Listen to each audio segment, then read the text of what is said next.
With a clear vision of the ideal occupants for their new town, the South Australian Housing Trust and their town planners went about designing the ideal geography for their city of tomorrow.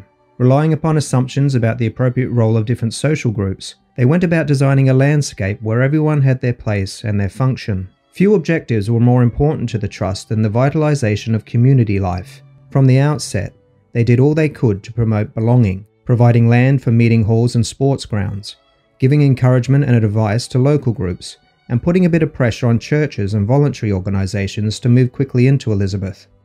Yet the assumptions about community which dominated the thinking of Elizabeth's town planners demanded more than a few physical and organisational structures. Community also relied on the presence of natural leaders. Invariably, these leadership skills were equated with superior social status.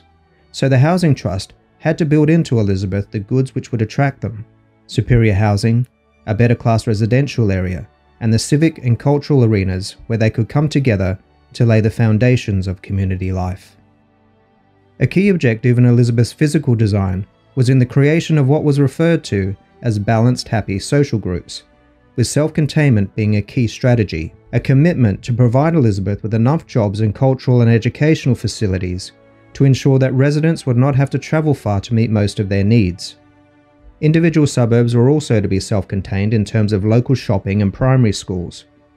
The point was to make Elizabeth relatively self-sufficient in jobs and urban services. Anchoring Elizabeth people in place would remove such distractions to civic life as commuting.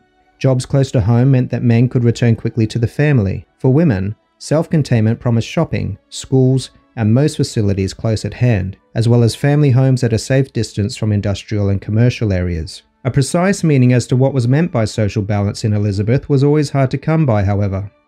Social balance sometimes meant a balance between social groups within the town, so that Elizabeth as a whole contained a representative sample of the Australian class structure, even if different groups lived in different suburbs, while at other times it appeared to mean balancing the population of each individual suburb itself, so that each would become a microcosm of the wider society. At that level, ideas of social balancing often blended into ideas of social mix, the idea that within each balanced suburb, residents of various social classes would mix in integrating institutions like schools, churches, sports clubs, and community centres. As a complement to the Trust's physical design of Elizabeth and its neighbouring suburbs, expectations about gender were also central to this idea of balanced, happy social groups. While the men were out working, their unemployed and gregarious wives would devote their spare energies to community creation. Inside and outside the ideal home, Elizabeth women were to fulfill precise roles as wives, mothers, and neighbours. Single women, in particular, had no place in this version of Elizabeth. The Trust and its planners had expectations that community depended on a definite physical form, and that only a balance of people from different social classes would guarantee the development of communal relationships, with those relationships being led and directed by the natural leaders of community, the middle class. Despite claims that middle-class people would also benefit from an interaction with those beneath them, the working class, it is generally clear whose behaviour and whose culture was considered deficient. Social mix relies on the leavening effects of middle-class and working-class proximity, and proximity was believed to mean emulation. Elizabeth promised not so much a major redistribution of opportunity for the working-class immigrants who would come to occupy the town, but a general raising of their standards. Working people were to be harmonised with and reconciled to the middle classes by becoming a reduced copy of them. Elizabeth's planners understood that a socially balanced city meant a city of distinct spaces for different kinds of people. From the beginning, this was to be a balanced and stratified community, so that social mix would go hand in hand with social distinction. To this end, Elizabeth would need a definite hierarchy of housing types and locations. The site happily provided one opportunity, with a flat plain for rental housing and enough high ground to provide a better class residential area as the town developed. Elizabeth could then replicate Adelaide's intricate link between elevation, however slight, and social status, and for all their superficial similarity and monotonous appearance, Elizabeth's suburbs would differ in one important respect: the proportion of rental housing. This depended on how close your suburb was to the industrial areas and how far it was from the middle-class hill slopes. In Elizabeth's first suburbs, at all times the main thoroughfares were lined with single homes, often for sale, so that the vista presented to the passing motorist was one of normal suburban homes, not public housing. In the first Elizabeth neighbourhoods, the proportion of rental houses, mostly semi-detached, ranged from 68% in Elizabeth South and 59% in Elizabeth North, farthest from the hill face and closest to the industrial areas, to 44% in the upwardly inclining Elizabeth East and 39% in Elizabeth Vale, with its southerly exposure to parks and the Little Para River. The later additions of Elizabeth West, Elizabeth Field and Smithfield Plains, close to the western industrial area, were dominated by the double-unit rental houses. In Smithfield Plains, a whopping 74% of the housing stock were of this type. Elizabeth Downs to the east ended with less than a third of its housing for rent. Extensions up the hill face were almost entirely detached houses for sale, as was Hillbank, Elizabeth's tiny Nob Hill. In the end, the Trust sabotaged its own idea about socially balanced neighbourhood suburbs, falling back on a more or less balanced city as good enough.